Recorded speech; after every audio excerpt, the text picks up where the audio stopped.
Assalamualaikum sahabat cerita puisi. Kita ulas film terbaru lagi, judulnya Hitler, yang dibintangi Vijay Antony. நல்லவனா அழகி.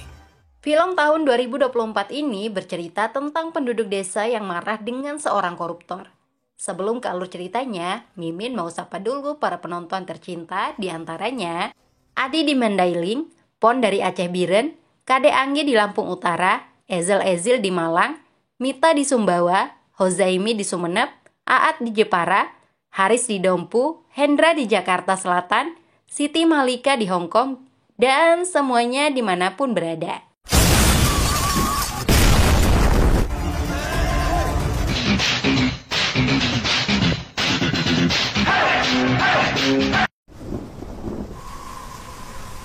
Belasan wanita asal desa Cekanurani, Tamil Nadu akan pulang ke rumah setelah selesai bekerja.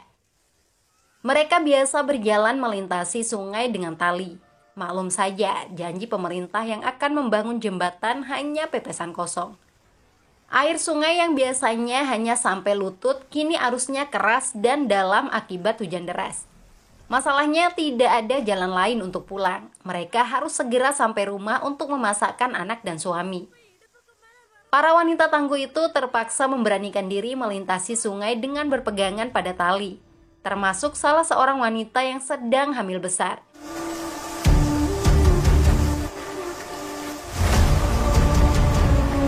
Hujan turun semakin deras. Arus sungai juga bertambah keras. Mereka kesulitan melintas karena tinggi air sudah mencapai leher. Derasnya air membuat mereka tidak sanggup berjalan lagi. Beberapa orang mulai tenggelam. Mereka tidak bisa saling menyelamatkan. Naasnya, mereka semua meninggal tenggelam. Tragedi itu terjadi karena tidak adanya jembatan. Anggaran untuk pembangunan jembatan telah dikorupsi oleh Menteri Pekerjaan Umum Tamil Nadu, Rajapel. Hukum tidak bisa menyentuh Rajapel yang berasal dari partai penguasa. Tidak puas melakukan korupsi sebagai menteri, Rajapel berambisi untuk memenangkan pemilu yang sudah berada di depan mata. Rajapel harus menjadi ketua menteri atau CM agar selamat dari semua kasus korupsi. Pada saat pemilu tiba, Rajapel ikut mendaftar. Tiba-tiba pembunuhan misterius terjadi. Sebanyak 3 orang ditembak mati di waktu dan tempat berbeda. Kasus pembunuhan misterius itu ditangani oleh Wakil Komisaris Polisi Chennai, Sakti. Petunjuk satu-satunya, ketiga korban ditembak menggunakan pistol buatan Rusia. Sakti diperintahkan atasannya untuk segera menyelesaikan kasus tersebut agar proses pemilu tidak terganggu. Yes, sir. Di waktu yang bersamaan, seorang pria bernama Selva datang ke kota Chennai untuk wawancara kerja. Selva akan tinggal di rumah teman lamanya, Karukuvel, yang seorang bujang lapuk. Karukuvel merasa tidak mengenal Selva, tapi Selva berhasil meyakinkannya bahwa mereka teman lama. Selva pun diizinkan untuk tinggal sementara sampai urusannya selesai. Keesokan harinya, Selva akan pergi untuk wawancara kerja. Seorang gadis yang sedang lari terburu-buru menabrak Selva hingga jatuh.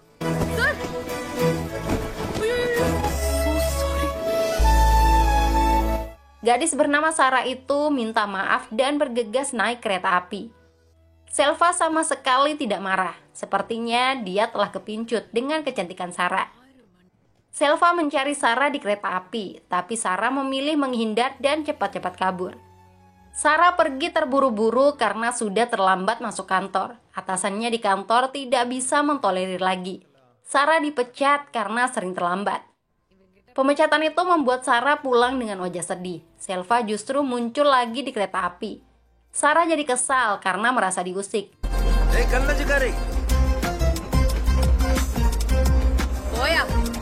Sementara itu, kepolisian terus melakukan penyelidikan tentang kasus pembunuhan yang telah terjadi. Wakil Komisaris Sakti mengunjungi rumah ketiga korban. Ternyata semua orang yang meninggal memiliki hubungan dengan Menteri Rajavel. Salah satu orang kepercayaan Rajavel yang bertubuh pendek, Sorti, mengajak Sakti ke kantor partai. Rajavel cukup kaget melihat banyak uang tunai di tempat itu. Tapi Sakti diminta oleh atasannya untuk fokus menyelidiki kasus pembunuhan saja. Kedatangan Sakti disambut oleh adik laki-laki Menteri Rajavel yang bernama Nala Tambi. Informasi dari Nala Tambi, jumlah orang yang meninggal bertambah lagi. Salah satu anak buahnya dijatuhkan dari atas kereta api dan meninggal. Menurut Nala Tambi, kasus tersebut bukan pembunuhan biasa. Keempat korban dibunuh saat membawa uang. Total uang yang telah dirampok sebesar 230 crore atau sekitar 431 miliar rupiah. Uang yang akan kami bagikan ke pemilih telah dirampok, tapi kami tidak bisa membuat pengaduan polisi karena semuanya uang gelap, ucap Nala Tambi. Menteri Rajavel juga ada di sana berbicara dengan Sakti. Rajavel ingin uangnya segera ditemukan agar bisa memenangkan pemilihan. Tanpa uang, rakyat tidak akan pernah mau memilihnya. Sakti melihat ada yang aneh dengan pembunuhan itu. Tidak mungkin pelaku bisa mengetahui dengan pasti orang-orang yang membawa uang. Sakti yakin pelaku mendapat informasi dari orang dalam. Rajavel kesulitan mengidentifikasi tai lalat di kelompoknya. Satu-satunya saingan Rajavel dari internal partai yang menginginkan jabatan CM hanya Faradan. Tapi Faradan tidak mungkin berani melakukan pembunuhan. Di sisi lain, Selva telah mendapat pekerjaan di sebuah bank. Selva merasa pertemuannya dengan Sarah membawa keberuntungan. Berbeda halnya dengan Sarah yang gagal dalam wawancara kerja.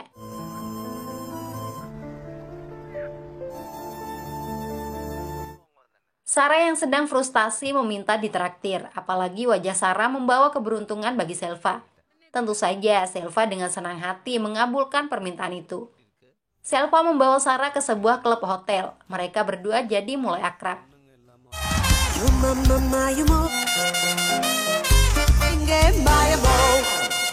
Tiba-tiba Selva ditelepon seseorang. Setelah itu Selva minta izin pergi sebentar untuk bertemu temannya. Sarah ditinggal seorang diri tanpa ada yang menemani.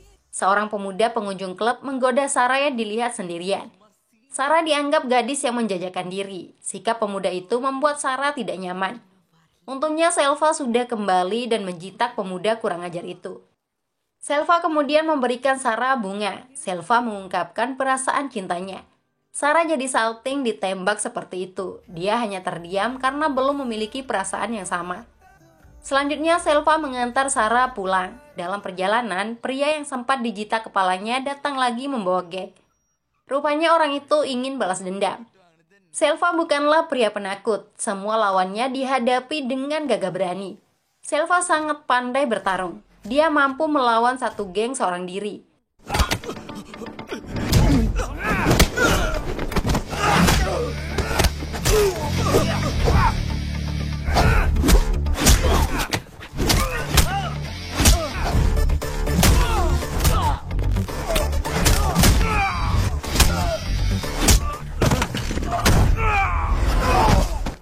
Setelah bertarung, Selva melanjutkan perjalanan mengantar Sarah. Malam itu, Sarah tidak memberikan jawaban atas cinta Selva.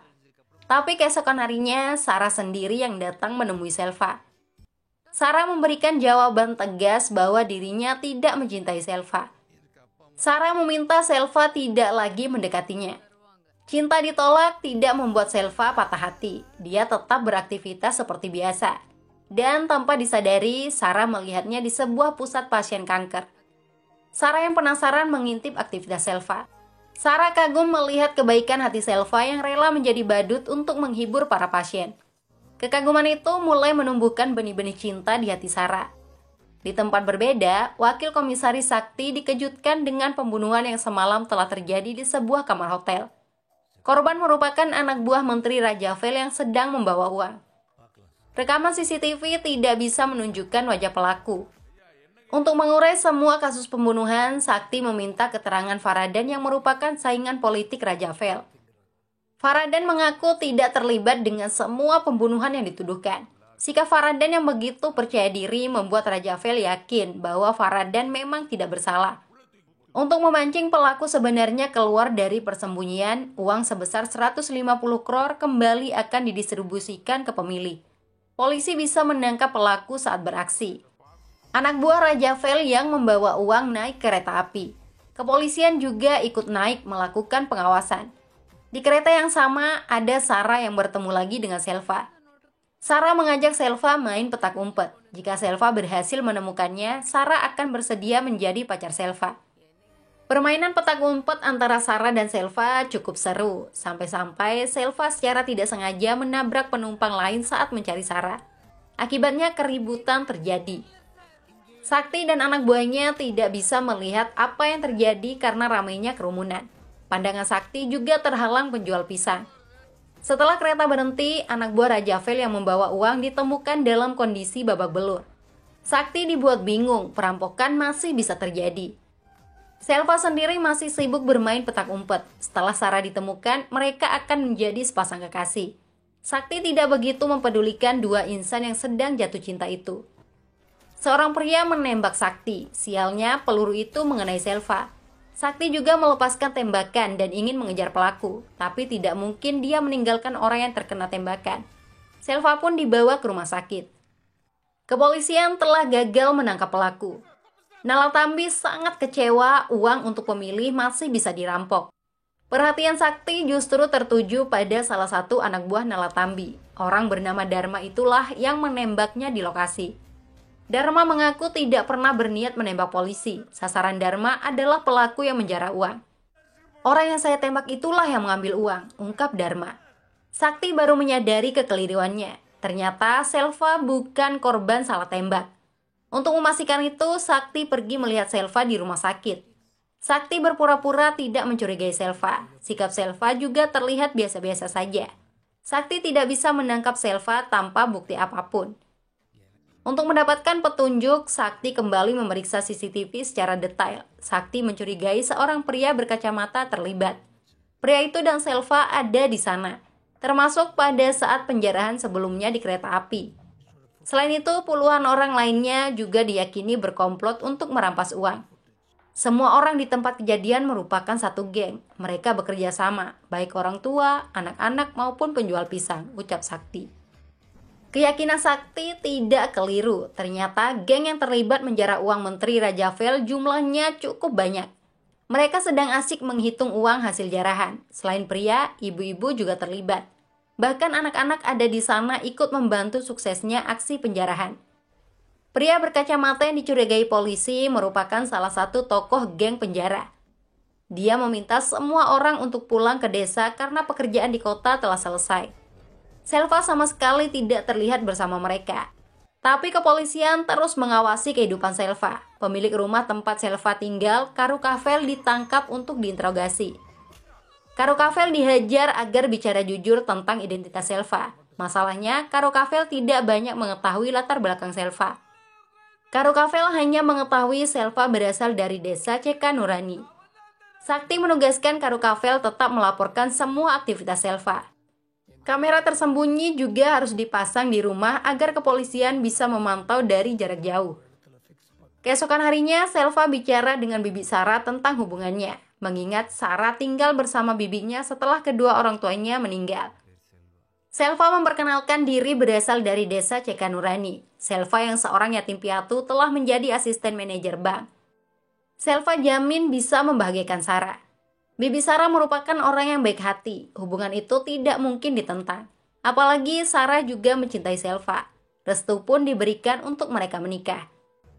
Semua aktivitas Selva dalam radar kepolisian. Intel polisi sampai datang ke desa Cekanurani untuk menyelidiki latar belakang Selva. Jawaban semua penduduk sama, bahwa Selva adalah satu-satunya sarjana asal desa yang bekerja mencari nafkah ke kota. Kepolisian tidak menemukan sesuatu yang mencurigakan. Sakti sadar sedang berhadapan dengan orang cerdas. Satu-satunya hal yang mencurigakan justru latar belakang kekasih Selva. Ya, Sarah diketahui putri seorang pengacara bernama Ishak yang meninggal dalam kecelakaan.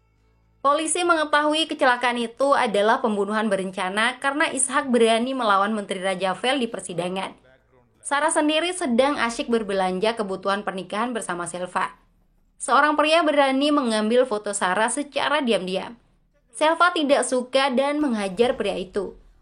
Setelah mereka berbelanja, orang yang sempat dipukul sudah menunggu bersama gengnya. Selva berlari untuk menjauh dari Sarah. Apa yang terjadi membuat Sarah panik dan ingin menelpon polisi. Tapi wakil komisaris Sakti ada di sana menyapa Sarah. Sakti meminta Sarah tidak perlu khawatir. Benar saja, cukup mudah bagi Selva menghadapi orang-orang yang menyerangnya. Selva yang diserang justru Selva yang menghajar mereka. Ketika Selva sibuk bertarung, Sakti mengajak Sarah bicara empat mata. Sarah diberitahu bahwa Selva bukan orang biasa. Selva adalah pria yang telah menjara uang ratusan crore milik Menteri Rajavel. Sarah juga diberitahu tentang kematian ayahnya yang dibunuh oleh anak buah Rajavel. Sarah tidak percaya mendengar Selva disebut sebagai pembunuh dan perampok. Untuk memastikan itu, Sarah bersedia membantu polisi mencari tahu tentang sisi lain Selva. Sebenarnya, Sarah sangat terguncang mengetahui Selva dicurigai polisi sebagai pembunuh dan perampok. Sarah tidak pernah menyangka calon suaminya itu menyimpan banyak rahasia.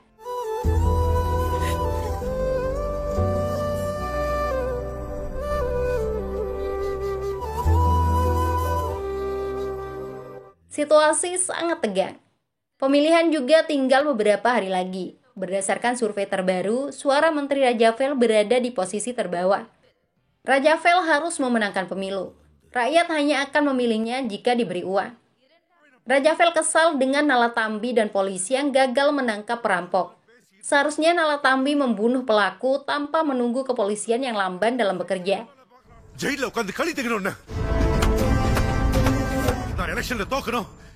Rajavel juga menugaskan Nalatambi untuk membagikan uang 100 crore ke pemilih. Uang dari salah satu pengusaha itu jangan sampai dirampok lagi. Oke, nah.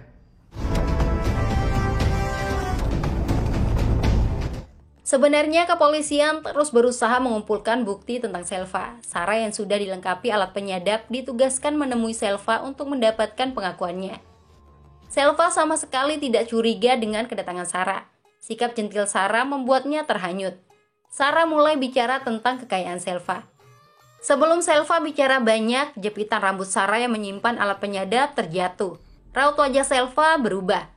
Selva menyadari sedang diintai, termasuk adanya kamera tersembunyi yang sudah dipasang di sana. Situasi jadi bertambah tegang dengan kedatangan anak buah Menteri Rajavel yang ingin membunuh Selva. Pertarungan sengit terjadi, tapi seperti biasa, sangat mudah bagi Selva menghadapi para begundal itu.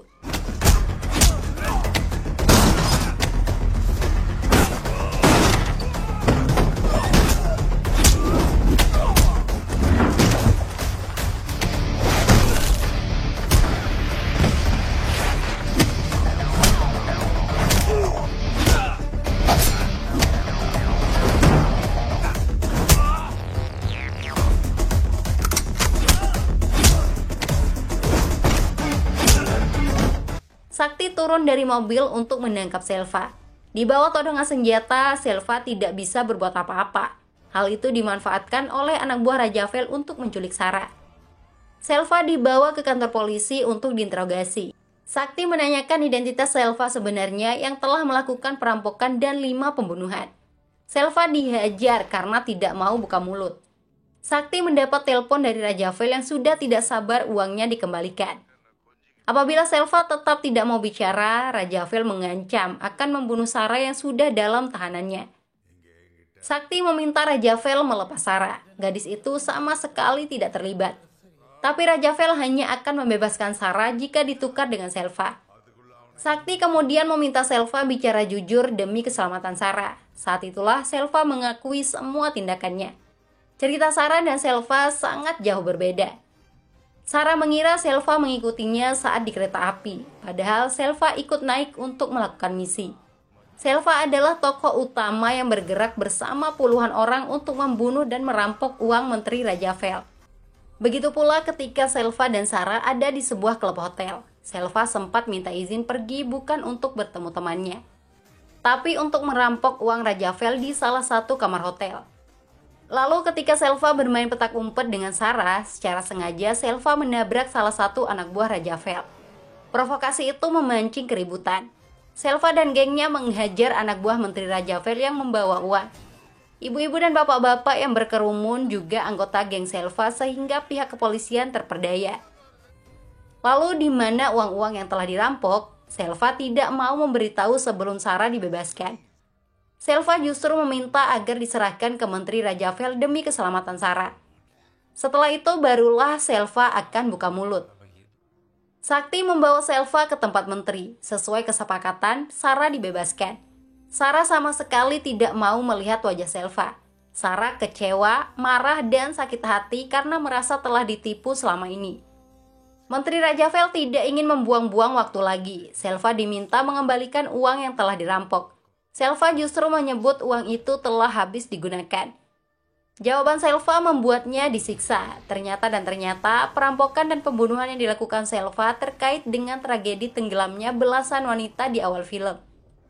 Selva dan para korban itu berasal dari desa yang sama. Desa diselimuti duka untuk kesekian kalinya. Tidak adanya jembatan telah merenggut banyak nyawa setiap tahun. Selva dan para penduduk desa pergi ke kantor pemerintah setempat untuk mengadukan penderitaan mereka. Tapi tidak ada yang bisa berbuat apa-apa. Anggaran untuk 16 jembatan telah dikorupsi oleh Menteri Rajavel dan kroninya. Selva pergi ke pengadilan membawa bukti korupsi Menteri Rajavel. Hakim menyarankan Selva dan penduduk desa mengajukan kasus itu dengan pengacara. Tapi banyak pengacara di sana yang tidak berani melawan Rajavel. Satu-satunya pengacara bernyali adalah Ishak yang merupakan ayah Sarah. Ishak juga sangat membenci pejabat koruptor. Kasus korupsi Menteri Rajavel dilaporkan dan disidang di pengadilan. Rajavel tidak terima ada orang yang berani melawannya. Pengacara Ishak dibunuh seolah-olah kecelakaan. Selva pergi ke rumah duka. Saat itulah Selva melihat Sarah yang sangat menderita atas kematian ayahnya. Jiwa Sarah yang terguncang membuatnya tidak menyadari keberadaan Selva dan penduduk desa. Perlawanan Selva tidak terhenti. Kasus itu tetap akan dilanjutkan dengan mencari pengacara baru. Tapi kekejaman Rajavel juga tidak berhenti. Para penduduk desa yang sedang ada di sebuah ruangan diledakkan.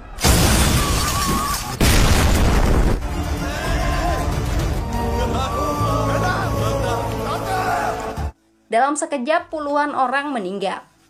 Salah seorang politisi, Faradan, mendatangi lokasi kejadian. Selva diminta pergi menyelamatkan diri. Ledakan itu bukanlah kecelakaan biasa, melainkan ulah Menteri Rajavel. Selva tidak mungkin menang melawan Rajavel. Amarah Selva sudah diubun-ubun. Bagaimana mungkin dia akan pergi setelah semua yang telah terjadi? Selva meminta Faradan memberinya pistol. Sejak saat itu, Selva dan penduduk desa melakukan balas dendam kepada Menteri Rajavel. Selva dan penduduk merampok uang milik Rajavel. Semua informasi tentang uang korupsi Rajavel didapatkan Selva dari anak buah Faradan yang bekerja di rumah Rajavel. Kembali ke saat ini, Selva ingin menuntaskan dendamnya dengan menghukum Rajavel. Anak buah Rajavel dihajar, tidak terkecuali Nalatambi. Orang kepercayaan Rajavel, Sorti, menembak polisi yang berjaga di sana. Sorti melakukan itu untuk memprovokasi polisi. Karena sebenarnya Sorti adalah anak buah Faradan yang selama ini membocorkan informasi kepada Selva. Pihak kepolisian tidak tinggal diam. Mereka membalas tembakan itu dengan masuk menyerang tempat Menteri Rajavel. Pertarungan jadi sangat sengit. Selva membunuh anak buah Rajavel yang ada di hadapannya.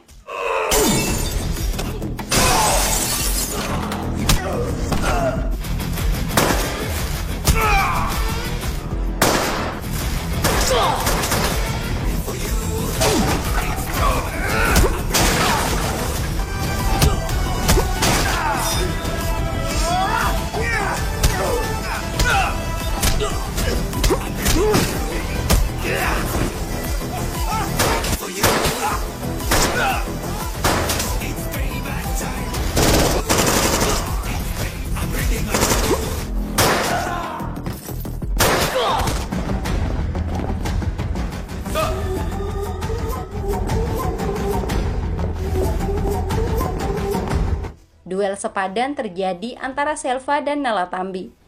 Tapi Nalatambi berhasil mendapatkan senjata Selva dan melepaskan tembakan. Sialnya, tembakan itu mengenai lengan wakil komisaris Sakti. Tanpa pikir panjang, Sakti membalas dengan menembak mati Nalatambi.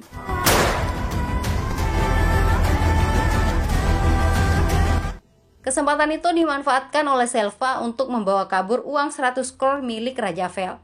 Rajavel gagal membeli suara sehingga kalah telak dalam pemilu.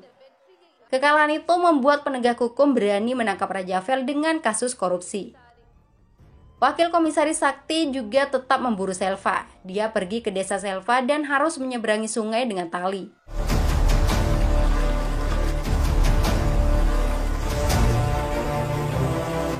Suasana desa terlihat lengang.